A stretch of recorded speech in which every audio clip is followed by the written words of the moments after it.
गुरुजी राधे राधे। गुरुजी हमेशा मैं परेशान तो रहती हूँ, लेकिन भगवान का पूजा हमेशा करती हूँ। लेकिन जो हमारे घर में 50 परिवार हैं, जब मैं कथा आप सभी चैनल को सब्सक्राइब कर लीजिएगा। जो भी यूट्यूब पर देख रहे हैं चैनल को सब्सक्राइब कर लीजिए और शेयर कीजिएगा। राधे राधे दोस्तों, स्वागत है आपका हमारे YouTube channel reaction by Usha में। बात करेंगे हमारे ऐसी महिला की जो कि पंडाल में आती है और कहती है गुरुजी कि आप हमें ये बताइए कि गंगा जी कहाँ से निकली हैं, कहाँ से प्रकट हुई हैं। तो आइए दोस्तों देखते हैं इस विषय में गुरुजी उस महिला को क्या समझाते हैं। आज का वीडियो बहुत ही ज्ञानवर्धक होने वाला है, बीच में छोड़ के ना जाइए। बाकी की स्टोरी आपको पूरी वीडियो देखने और सुनने के बाद ही पता चलेगी। दोस्तों आज की वीडियो अगर आपको पसंद आए तो आप वीडियो को लाइक व सब्सक्राइब जरूर करें। आइए दोस्तों देखते हैं आज का वीडियो। आपका 4 साल से मैं सुन रही हूँ, तो मैं आप जो कहते हैं मैं स्वयं वही करती हूँ। लेकिन मेरे घर में मेरा सब लोग बहुत मजा लेते हैं, कहते हैं तुम वो आसाराम बन रही हो, और क्या आपको साथ मुझे बहुत बुरा कहते हैं। क्या हमें बहुत गुस्सा आता है, बहुत रुलाई आता है। मैं क्या करूँ गुरुजी? कौन कौन आपके घर में है? अरे मेरे ससुर 5 भाई हैं, उसी में तो आपके पति आपका साथ देते हैं कि नहीं? पति तो कहते हैं तुम मारे रहो, सीता को कितना कलंक लगा, हाँ। मीरा को कितना कलंक लगा, से सबर करो। ठीक है, भगवान की भक्ति करना कोई अपराध नहीं है, फिर भी लोग बोलते हैं तो बोलने दिया करिए। गुरुजी गुस्सा आता है तो क्या करें? कोई बात नहीं, भक्तों को गुस्सा नहीं आना चाहिए। भक्तों को क्रोध, यदि हम भी क्रोध करने लग गए तो उन मूर्खों और हम में अंतर क्या रह जाएगा? वो दुष्ट हैं, वो अपनी दुष्टता का परिचय दे रहे हैं, वो देते रहेंगे। आप सज्जनता से अपना काम करते रहो, उनके मुंह लगने की कोशिश ना करो। कुत्तों के मुंह कौन कौन लगता है बताओ? ये कुत्तों की तरह बड़बड़ाते रहेंगे, आप अपना भक्ति करते रहो। आशीर्वाद मेरे बच्चों पे दीजिए, मेरे 2 बच्चे हैं मेरे पे। और किसी ने मुझे कहा कि भगवान किस रूप में है, किसने ये बनाया है? हमारे तो ओम शांति वाले कहते हैं आप सिर्फ बैठो और ध्यान लगाओ, उसी में अपने अंदर की जोत जगाओ। तो मैंने उनको सारा समझाया भी। ये जो वेद भागवत गीता है, इसमें उन्होंने सारा कुछ लिखा हुआ है भी। नैन ऐसे थे, नाक ऐसा था, कान ऐसे थे, तब उन्होंने भगवान बनाए हैं। कहते नहीं, ये नहीं हो सकता। भी हमारे ओम शांति वाले बिल्कुल नहीं मानते। उन्होंने मेरे साथ बहुत बहस करी। कोई बात नहीं, कोई भले ना माने। उल्लू नहीं मानता कि सूर्य नहीं होता, तो क्या उल्लू की बात मान ली जाएगी? ऐसे उल्लुओं से दूर रहना चाहिए जो भगवान पे संदेह करें। फिर मैंने उनको समझाया, मैं आप किसको मानते हो? कहते माता को। आप पहले शादी से पहले उसको मानो, फिर आप उसको मानो जो शादी से पहले मानते थे। अब वो नहीं मानते तो मत मानो। यही लोग नास्तिक हैं, जो ईश्वर को नहीं मानते, जो वेदों को नहीं मानते, शास्त्रों में लिखी बातें नहीं मानते, इन्हें नास्तिक कहा जाता है। प्रभु जी ऐसा क्यों होता है कि जब मैं लोग चलते फिरते मेरे से कोई बात करते हैं तो उनकी तो कोई बात चलते फिरते भी पूरी हो जाती है। मेरे अपने काम, मैं कहती तो नहीं हूँ, पर अपने काम 10-10, 15-15 सालों से ऐसे अड़े हुए हैं कि जैसे बिहारी जी की बात। बोलो बेटा। गुरुजी राधे राधे। मेरा प्रश्न ये है कि गंगा जी कहाँ से आई हैं? हम बिहार से पटना के हैं। गंगा जी कहाँ से आई हैं? हाँ, हम लोग के साथ भगवान के चरणों से निकली हैं गंगा जी। ब्रह्मा जी ने कमंडल में भरा उस चरणामृत को, फिर परीक्षा भागीरथ जी की तपस्या करने पर उसे छोड़ा, फिर जाके शंकर जी की जटाओं में समा गई, फिर जटाओं से निकली, फिर जन्हो ऋषि ने पी लिया तो जन्हो ऋषि की जंघा से निकली तो जन्हवी उनका नाम पड़ा। ये हमारा बाबू है, मेरा बेटा है। इसका प्रश्न घबरा रहा था कि हम नहीं बोलेंगे। जल्दी पूछो। मेरा यही प्रश्न है कि हम सब गाय को अपनी माता क्यों बोलते हैं? क्योंकि गाय माँ का दूध पीने के बाद आदमी सारी जिंदगी गाय का ही दूध पीता है ना।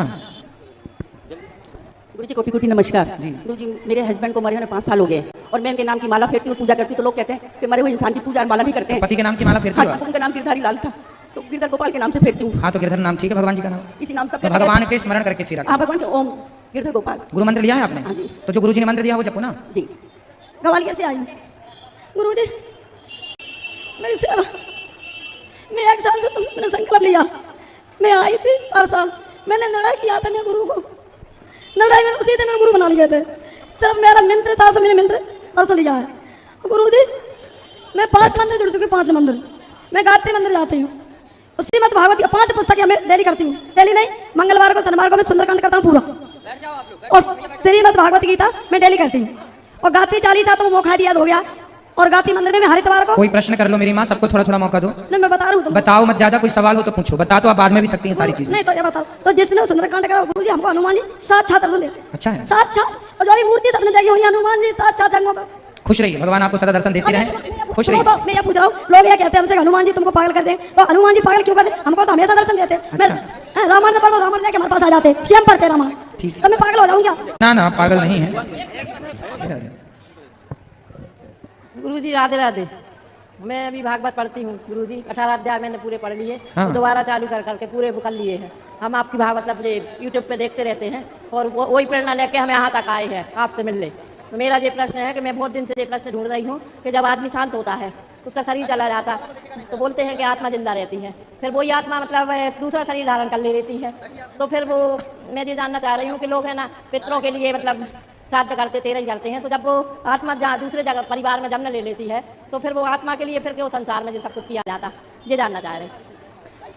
आत्मा बात चल रही ना हमारी अभी। हाँ ये मैया को बिठा दो, मैया को बैठ जाओ, मैया बैठ जाओ। देखो जब हम यहाँ से कोई मर के जाता है ना, हाँ।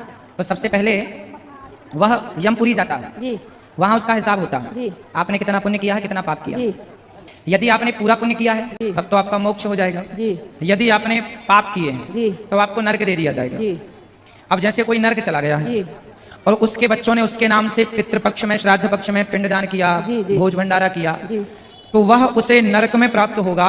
और नरक में उसका यदि पुण्य अधिक हो जाता है आपके द्वारा किए गए से, जी जी तो कुछ उसने भी किया होगा, उस पुण्य और इस पुण्य को जोड़कर उसको स्वर्ग भेज दिया जाता है कि भाई आपके पाप समाप्त हो गए।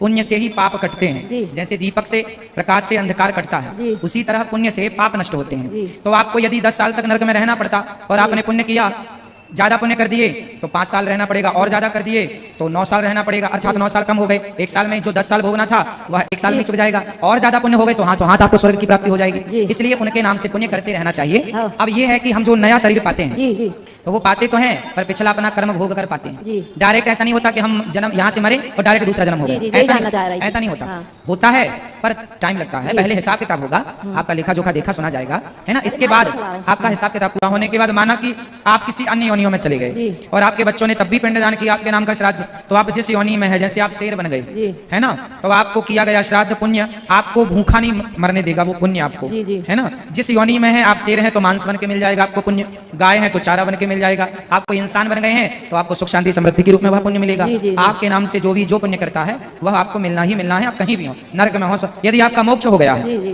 तो फिर आपके द्वारा आपके नाम का किया गया पुण्य आपकी आने वाली संतानों में ट्रांसफर कर दिया जाता है। क्या उसे तो मोक्ष हो गया है, उसे तो जरूरत है नहीं पुण्य की, तो फिर वो आपके वंश को मिल जाती है, आपको ही मिल जाती है वो।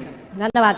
दूसरा प्रश्न गुरु जी, वो सब बोलते हैं कि ना अगर शंकर जी अपन अपने घर में रखे हैं तो उनको नंदी को घर में नहीं रखते, ये जानना चाहती हूँ। नंदी को रखते हैं, बिना नंदी के शंकर जी कहाँ रहेंगे। हाँ तो लोग बोलते हैं कि घर में शंकर जी नंदी नहीं रखते, मैं यही जानना चाहे, मैं रखे हूँ अपने घर में शंकर जी के आप साथ। तो रखे हो, लोगों को काम बोल जी रहे कोटि कोटि धन्यवाद, प्रणाम। मेरा नाम एल्विन साहू है और मैं छत्तीसगढ़ से आया हूँ। हाँ, स्वामी जी मेरा एक प्रश्न है, मेरा मन बहुत विचलित रहता है, कभी कभी सोचता हूँ कि कपड़े वपड़े लेके मैं घर से भाग जाऊँ, है ना, और वापस कभी ना लौटूं ऐसा करके, तो इसका समाधान कीजिए गुरुजी। ऐसा तो क्यों? कहाँ भागने का मन करता है। वहाँ से कुछ दूर पे एक रायपुर शहर है गुरुजी, जहाँ पे मैं पढ़ाना चाहता हूँ बच्चों को।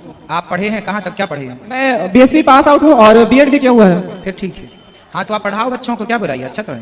तो घर से भाग जाने का विचार बार बार आता है, तो उससे दूर कैसे किया जाए। भाग जाइए ना एक बार, जी भाग के शहर जाइए जी और सर। वहाँ अपना खुद का माँ बाप को बता के जाना कि जा रहे हैं भाग के हम शहर, और वहाँ जाके अपना कोचिंग सेंटर जो भी आप खोलना चाहें, बिजनेस करो, व्यापार करो, तो अच्छी सोच है। सर जी कोटि वंदन। खुश रहिए। गुरुजी सवाल तो कुछ नहीं है, लेकिन सवाल एक है। मैं संध्या वंदन करता हूँ वाह। नित्य प्रतिदिन, ब्राह्मण हूँ वाह। मैं, मेरा नाम प्रेमचंद झा है। वाह। तो ब्राह्मणों के लिए कुछ मैं चाहता हूँ कि सब प्रेरणा बने आपके संस्कार से, आपके कर्म और कर्म धर्म के साथ कर्म, आप बताते हैं धर्म के साथ जो कर्म करता है वही सर्वदा उचित है।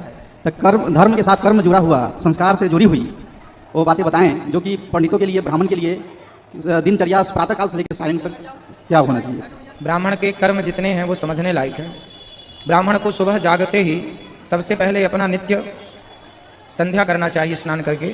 संध्या का अर्थ होता है सम्यक प्रकारेण भगवान का ध्यान करना, गायत्री का जाप करना, सूर्य अर्घ देना और यज्ञ करना, यज्ञ कराना, दान लेना, दान देना, वेद पढ़ना और वेद पढ़ाना, ये 6 कर्म ब्राह्मण के हैं। जी जी जो सुबह संध्या वंदन करके भगवत चरणों में प्रणाम करके फिर हम अपने काम को करें, जो भी हमारी गृहस्थी है, जो भी हमारा काम है, पर समय निकाल के हमें अपने शास्त्रों का अध्ययन करते रहना चाहिए। ब्राह्मण का सबसे, क्योंकि कोई भी व्यक्ति जब कुछ पूछता है ना तो ब्राह्मण से ही पूछता है, तो ब्राह्मण के पास ज्ञान होना जरूरी है। ब्राह्मण का सबसे बड़ा धन पैसा नहीं होता, ब्राह्मण का सबसे बड़ा धन ज्ञान होता है। जी जी क्षत्रियों का सबसे बड़ा धन उनका बल होता है, ताकत, तलवार। जी जी वैश्यों का सबसे बड़ा धन उनका पैसा होता है और शूद्रों का सबसे बड़ा धन उनकी सेवा होती है। तो सबके अपने अपने धन हैं, तो हर व्यक्ति अपने अपने धन की रक्षा करे। ब्राह्मण अपने ज्ञान की रक्षा में लगे, और ज्ञान की रक्षा तब होगी जब हम शास्त्रों का अध्ययन करेंगे। क्षत्रिय अपने बल से राष्ट्र सेवा करे, वैश्यों को धन से और सेवा से शूद्रों को। तो ये ब्राह्मणों को चाहिए कि वो अपने काम को करें, पर समय निकाल के शास्त्रों का अध्ययन करें और लोगों को ज्ञान बताएं, दें कि भाई देखो ये काम जो हो रहा है ये गलत है, सही है।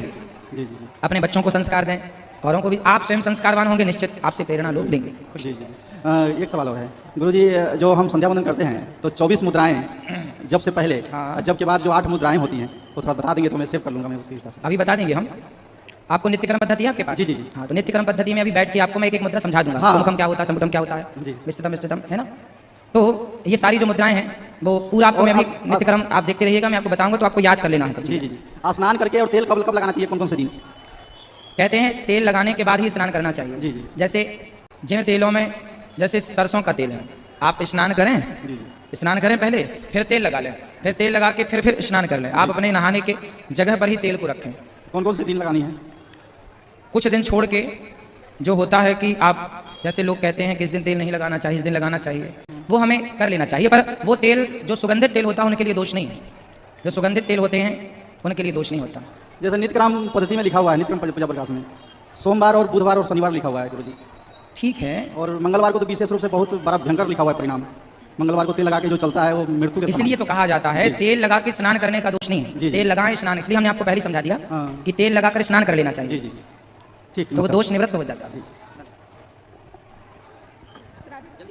राधे राधे गुरुजी। राधे राधे। गुरुजी, सबसे पहले आपका बहुत बहुत धन्यवाद कि मुझे कल गुरु दीक्षा मिली। गुरुजी, मेरा पहला प्रश्न ये है कि गुरु और परमात्मा में क्या अंतर होता है? गुरु परमात्मा तक पहुंचाने का एक साधन होता है, यही अंतर है। ईश्वर मंजिल है, ईश्वर तक पहुंचाने का जो साधन है वह गुरु है, मंजिल तक पहुंचाने का। गुरुजी, मेरा दूसरा प्रश्न ये है कि एक ही परिवार में एक ही गुरु को गुरु से दीक्षा लेनी चाहिए? हाँ, परिवार में सबके गुरु एक हो सकते हैं। अगर गुरुजी हम दूसरे गुरु से लेना चाहते हैं तो? अगर किसी और गुरु से लेना चाहते हैं तो? अब गुरुजी वो तो आपको मन से, देखो गुरु हमेशा अपने मन से बनाना चाहिए। जहाँ मन करे, जिनसे अच्छा ज्ञान मिले, जो सही रास्ता बताएं, जहाँ आपका मन करे वहाँ गुरु, उनको गुरु बनाना चाहिए। कोई जबरदस्ती नहीं होती कि इनको ही बनाओ। और गुरुजी, कल गुरु मंत्र में आपने कहा कि 11 माला का जाप करना है, तो रोज 11 ही करनी है? सुबह दोपहर शाम कोशिश ज़्यादा से ज़्यादा करो, यही धन है, संग चलेगा। राधे राधे गुरुजी। राधे। गुरुजी, आपको धन्यवाद करना चाहता हूँ। मैं दिल्ली से आया हूँ और वैष्णो देवी गया था, मैं पूरी रात गाड़ी चलाया था। और आप बोलते हैं ना कि हमेशा जय श्रीमनारायण बोलना चाहिए, और मैं 1 घंटा रेस्ट किया और जय श्रीमनारायण करते करते मैं ऊपर चढ़ गया और मेरा वजन 100 किलो है और मैं बिल्कुल थकावट नहीं हुआ। रात भर गाड़ी चलाऊँ, दिल्ली से वैष्णो देवी पहुँच गया। ये कृपा है ठाकुर जी की। जी गुरुजी, एक शिव खोड़ी है वहाँ वैष्णो देवी से आगे, वहाँ गुफा था, मेरे को निकलना बहुत कठिन हुआ। तो बना हुआ कि भगवान का बनाया हुआ है? प्राकृतिक गुफाएं हैं। जी जी प्राकृतिक ही हैं वो। जी जी।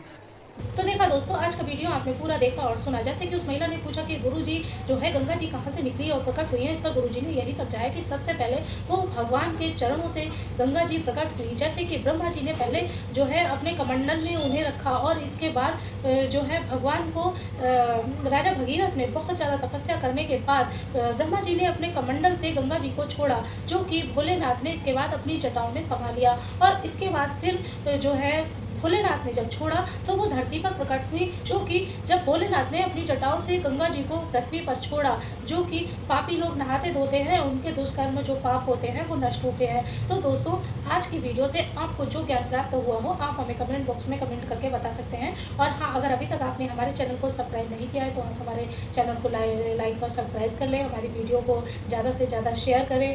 दोस्तों, मिलेंगे किसी ऐसी ही अन्य वीडियो के साथ, तब तक के लिए राधे राधे।